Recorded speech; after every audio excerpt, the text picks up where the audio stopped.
Well, a gracious good day, and welcome once again to the Dismayed Gourmet. It has been a while. I've been in the Facebook prison. Recent videos have opened with me bemoaning my erstwhile status as an elite gourmet food critic, and this one shall be no different. That culinary pedestal was yanked from beneath me like Houdini's candelabrum of its tablecloth. As the average citizen can afford less and less fine dining, the market for reviews of four-star restaurants has evaporated like a single ice cube in a glass of warm vodka, something I know a great deal about. And likewise, a market for reviews of budget foodstuffs has emerged. For one in my field, it is a cruel irony. But due to economic necessities, this landscape of palatal ruination has been visited upon me in recent months, the degree to which has caused me to consider whether I may indeed be compromising in the long run highly nuanced receptors of taste that have reliably been the source of my livelihood. Will the sodium saturation of the Olive Garden's Alfredo permanently mangle my ability to parse the finer points of Italian cheeses?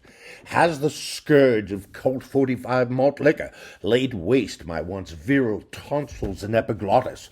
I am not certain.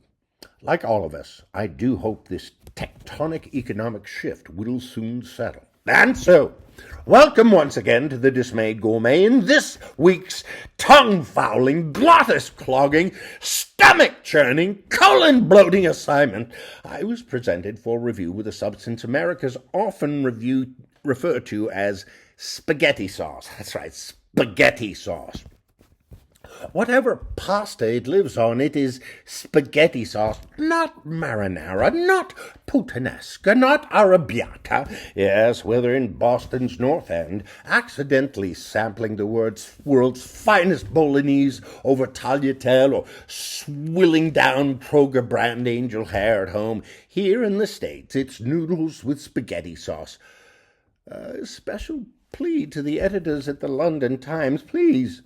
Take me back. For God's sake, take me back.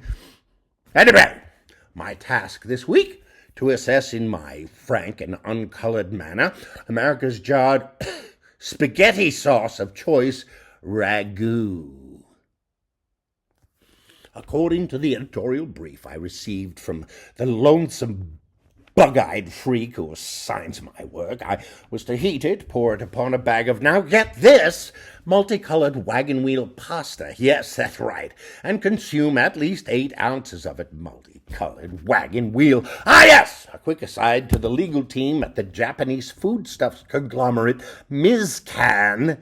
Yes, it is not made by Italians, in case this is a surprise. Ragu's parent company, Mizcan.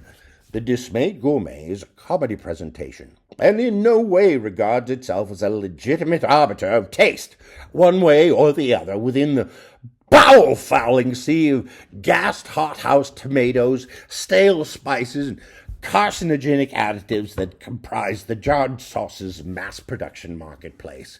Mizcan. Anyway, I located a long-forgotten bag of the requested semolina on a bottom shelf of a nearby grocery store, purchased it with an involuntary flinch. Its use-by date was in the next century by virtue of its stunning preservative content, and my stomach knotted in anticipation of the torture I'd soon endure. Upon returning home, I boiled the stuff to a wilt, simultaneously heated the ragu on a stovetop burner. An occasional air bubble began rising to the top of the cauldron, and soon its steady bloop, bloop, bloop bore the aspect of a magma flow from a volcanic eruption in a 60s disaster movie. I half expected a mob of terrified Polynesians to come running through my kitchen. But it was only when I stirred the sauce into the pasta, wincing at the two separately rebarbative materials now commingling in some orgiastic decampment, that the horror of what I was about to face became plain. I raised a forkful to my lips. I could feel all of my positive associations with Italian food being scrubbed from my memory, one by one. Ossobuco di vitello shared with Luciano Pavarotti at Trattorio Mario, or The time I enjoyed a whole branzino with Gina Lollobrigida at La Matriciano in Rome, which, incidentally, is the very place where Eli Nastasi first turned me on to Campari. I took another bite. And another. I don't know quite what 8 ounces was, but I had another and another. Suddenly, I recalled my father's descriptions of the days upon days upon days of sea rations, hunkered down in the Chosin Reservoir as the shells rained down and automatic gunfire pulverized their positions. These, incidentally, were my father's bedtime stories to me as a child, 4 through 9 years old, but my point is that, at least relative to my youthful imaginings of the details of Korean War sea rations in the frozen Chosin amid heavy enemy bombardment and loss of life occurring all around, this noodles with spaghetti sauce had only temperature to recommend it.